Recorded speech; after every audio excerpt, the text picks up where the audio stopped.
ಆತ್ಮೀಯ ವಿದ್ಯಾರ್ಥಿಗಳೇ, BA ತೃತೀಯ ಸೆಮಿಸ್ಟರ್ ಹಣಕಾಸಿನ ಅರ್ಥಶಾಸ್ತ್ರ ವಿಷಯದಲ್ಲಿ ಬರುವ ಸೂಚ್ಯಾಂಕದ ಲೆಕ್ಕಾಚಾರ.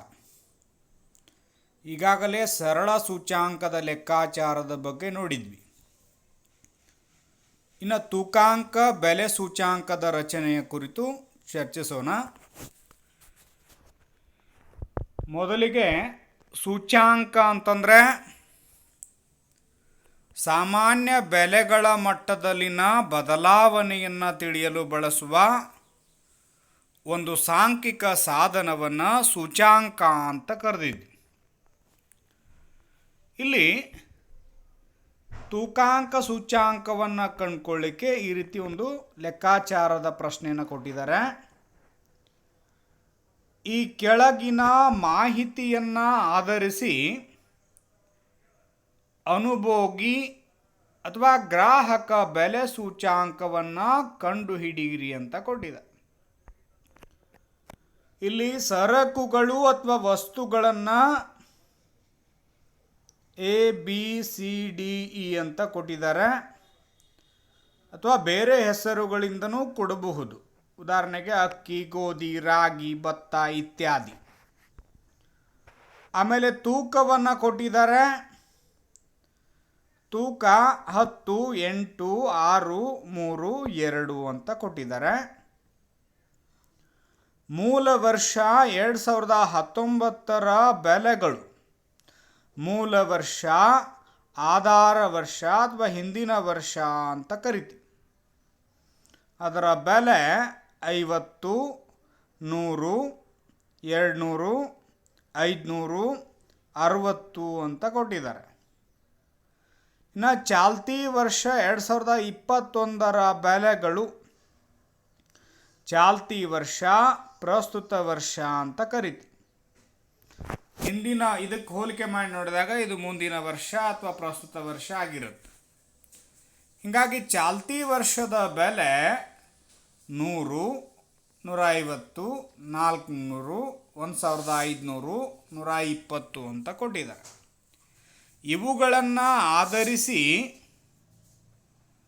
ತೂಕಾಂಕ ಸೂಚ್ಯಾಂಕವನ್ನು ಲೆಕ್ಕಾಚಾರ ಮಾಡಿರಿ. ತೂಕ ಕೊಟ್ಟರು ಅಂತಂದರೆ ಅದು ತೂಕಾಂಕ ಸೂಚ್ಯಾಂಕ ಅಂತ ಕರಿತೀವಿ.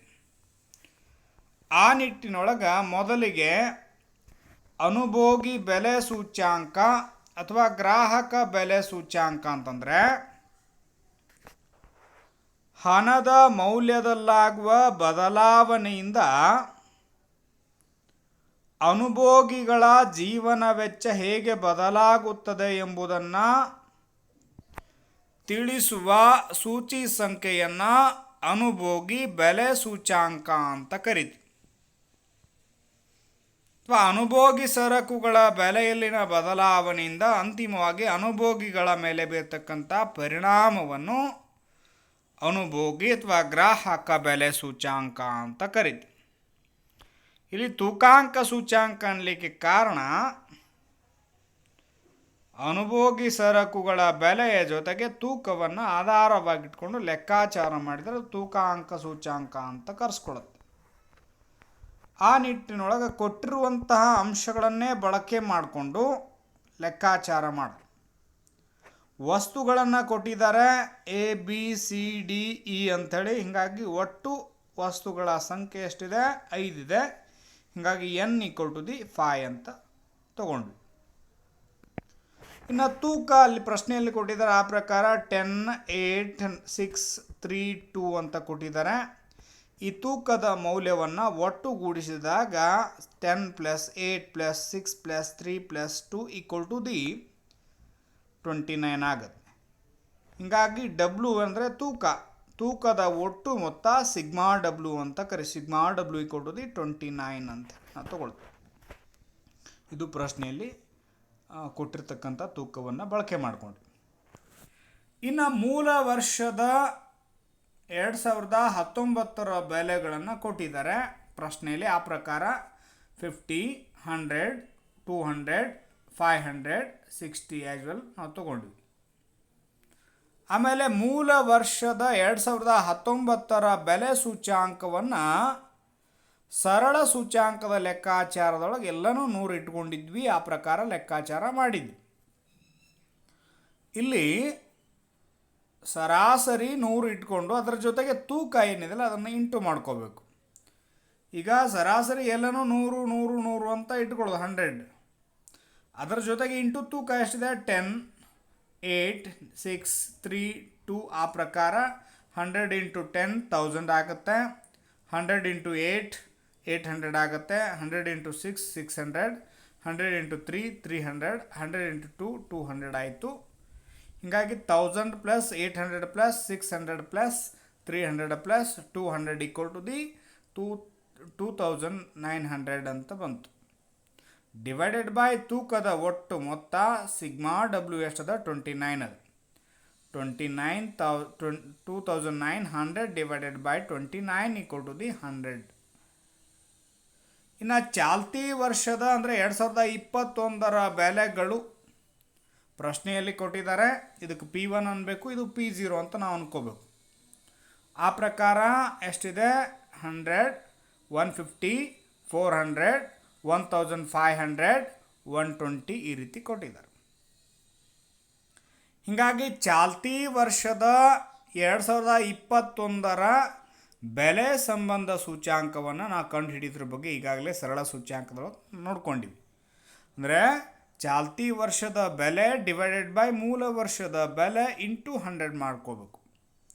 ಆ ನಿಟ್ಟಿನೊಳಗೆ ಚಾಲ್ತಿ ವರ್ಷದ ಬೆಲೆ ಎಷ್ಟಿದೆ 100 divided by 50. 100 divided by 50 into 100 ಮಾಡಿದ್ರೆ ನಮ್ಗೆ ಎಷ್ಟು ಬರ್ತದೆ 200 ಬರ್ತದೆ. 51 52 100 2 ಇಂಟು 100 200 ಆ್ಯಜುವಲ್ ಬಂತು. ಆಮೇಲೆ ಸೇಮ್ ಆ್ಯಜುವಲ್ 150 ಡಿವೈಡೆಡ್ ಬೈ 100. ಚಾಲ್ತಿ ವರ್ಷದ ಬೆಲೆ ಎಷ್ಟದ 150 ಅದ, ಮೂಲ ವರ್ಷದ ಬೆಲೆ 100 ಅದ.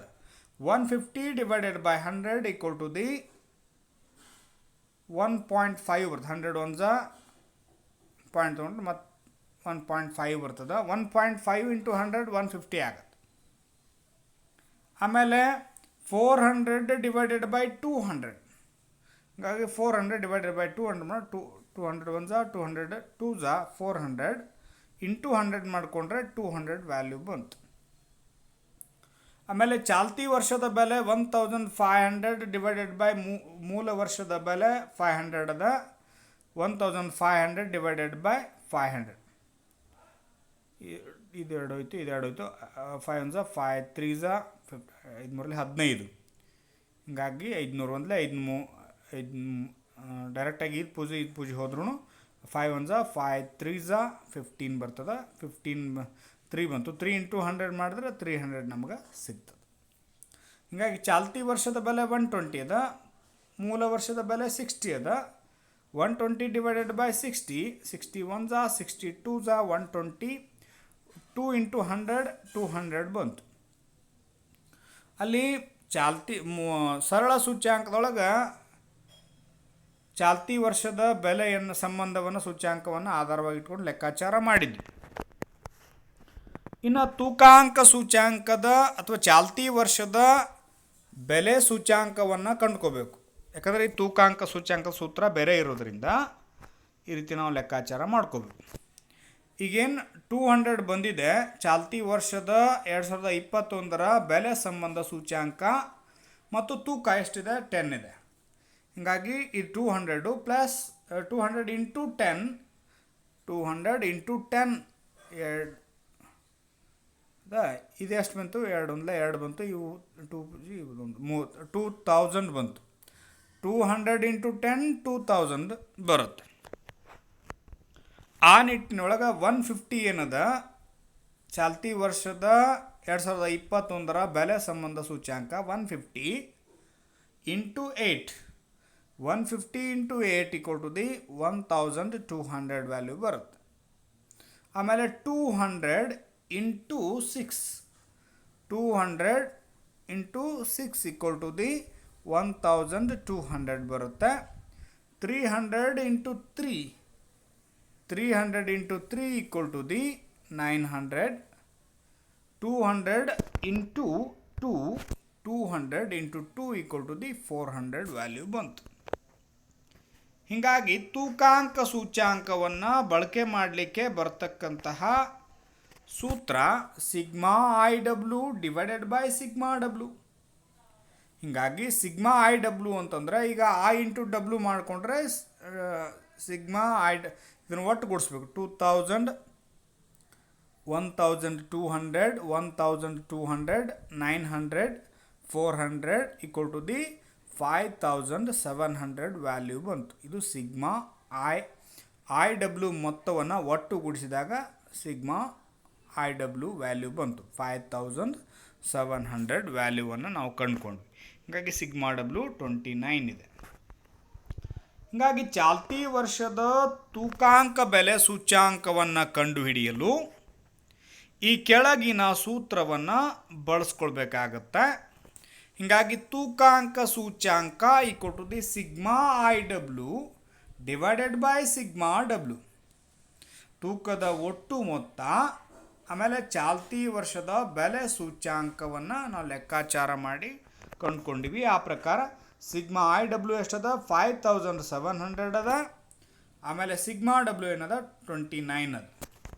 ಆ ನಿಟ್ಟಿನೊಳಗೆ ಸಿಗ್ಮಾ ಐ ಡಬ್ಲ್ಯೂ ಅಂತಂದ್ರೆ ಎಲ್ಲ ಸರಕುಗಳ ತೂಕಾಂಕ ಸೂಚ್ಯಾಂಕದ ಒಟ್ಟು ಮೊತ್ತವನ್ನು ಪ್ರತಿನಿಧಿಸ್ತದ. ಸಿಗ್ಮಾ ಡಬ್ಲ್ಯೂ ವಿವಿಧ ಸರಕುಗಳಿಗೆ ನೀಡಲಾದ ತೂಕಗಳ ಒಟ್ಟು ಮೊತ್ತವನ್ನು ಪ್ರತಿನಿಧಿಸ್ತವೆ. ಹೀಗಾಗಿ 2021 ತೂಕಾಂಕ ಬೆಲೆ ಸೂಚ್ಯಾಂಕ equal to the sigma I W divided by sigma W ತೂಕಾಂಕ ಸೂಚ್ಯಾಂಕದ ಸಂದರ್ಭದಲ್ಲಿ ಬಳಸ್ತಕ್ಕಂತಹ ಸೂತ್ರ sigma I W divided by sigma W. ಆ ಪ್ರಕಾರ ಸಿಗ್ಮಾ ಐ ಡಬ್ಲ್ಯೂ ಮೌಲ್ಯ ಎಷ್ಟದ 5700 divided by sigma W equal to the 29 ಅದ. ಹೀಗಾಗಿ 5700 divided by 29 equal to the 196.55 ದಷ್ಟು ವ್ಯಾಲ್ಯೂ ಬರ್ತದೆ. ಓಕೆ, ಮೂಲ ವರ್ಷವಾದ 2019ಕ್ಕೆ ಹೋಲಿಸಿದಂತೆ ಚಾಲ್ತಿ ವರ್ಷವಾದ 2021ನೇ ಸಾಲಿನಲ್ಲಿ ಎಷ್ಟು ಬೆಲೆ ಏರಿಕೆ ಸಂಭವಿಸಿದೆ ಎಂಬುದನ್ನು ಅರಿಯಲು ಚಾಲ್ತಿ ವರ್ಷದ ಬೆಲೆ ಸೂಚ್ಯಾಂಕದಿಂದ ಮೂಲ ವರ್ಷದ ಸೂಚ್ಯಾಂಕವನ್ನು ಮೈನಸ್ ಮಾಡ್ಕೋಬೇಕು. ಆ ನಿಟ್ಟಿನೊಳಗೆ ಚಾಲ್ತಿ ವರ್ಷದ ಬೆಲೆ ಸೂಚ್ಯಾಂಕವು 196.55 ಇಲ್ಲೇನು ಬಂದದ 196.55 ಅದ.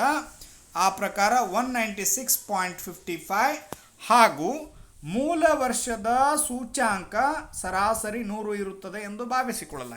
ಹೀಗಾಗಿ ಮೂಲ ವರ್ಷದ ಸರಾಸರಿ ಸೂಚ್ಯಾಂಕ ಮೂಲ ವರ್ಷದ ಸೂಚ್ಯಾಂಕ 100 ಆಗಿವೆ. ಆದ್ದರಿಂದ ಚಾಲ್ತಿ ವರ್ಷದ ಬೆಲೆ ಸೂಚ್ಯಾಂಕ ಏರಿಕೆಯು 196.55 ಮೈನಸ್ 100 ಈಕ್ವಲ್ ಟು ದಿ 96.55% ಸಮನಾಗಿರ್ತದೆ ಅನ್ನುವಂಥ ಅಂಶವನ್ನು ನಾವು ಗಮನಿಸ್ತೀವಿ. ಇದು ಪರಿಗಣಿಸಲಾದ ಎಲ್ಲ ಸರಕುಗಳಿಗೆ ಸಮಾನ ಮಹತ್ವವನ್ನು ನೀಡಿ ರಚಿಸಲಾದ ಸರಳ ಸೂಚ್ಯಾಂಕದ ಪ್ರಕಾರ ಬೆಲೆ ಏರಿಕೆಯಾಗಿದೆ ಅನ್ನುವಂಥ ಅಂಶವನ್ನು ನಾವಿಲ್ಲಿ ಗಮನಿಸ್ತೀವಿ ಅಂತ ಹೇಳ್ತಾ ಇಷ್ಟು ನಾವು ಲೆಕ್ಕಾಚಾರ ಮಾಡಿದರೆ 15 ಅಂಕದ ಪ್ರಶ್ನೆಗಳಲ್ಲಿ ಸರಳ ಸೂಚ್ಯಾಂಕದ ಲೆಕ್ಕ ಅಥವಾ ತೂಕಾಂಕ ಸೂಚ್ಯಾಂಕ ಎರಡರಲ್ಲಿ ಯಾವುದಾದ್ರೂ ಒಂದು ಬರೋ ಸಾಧ್ಯತೆ ಇರುತ್ತೆ. ಹೀಗಾಗಿ ಇದ್ರ ಕಡೆ ಗಮನ ಇರಲಿ ಅಂತ ಹೇಳ್ತಾ ಈ ಕ್ಲಾಸ್ಗೆ ವಿರಾಮ ನೀಡ್ತೀನಿ. ಧನ್ಯವಾದ.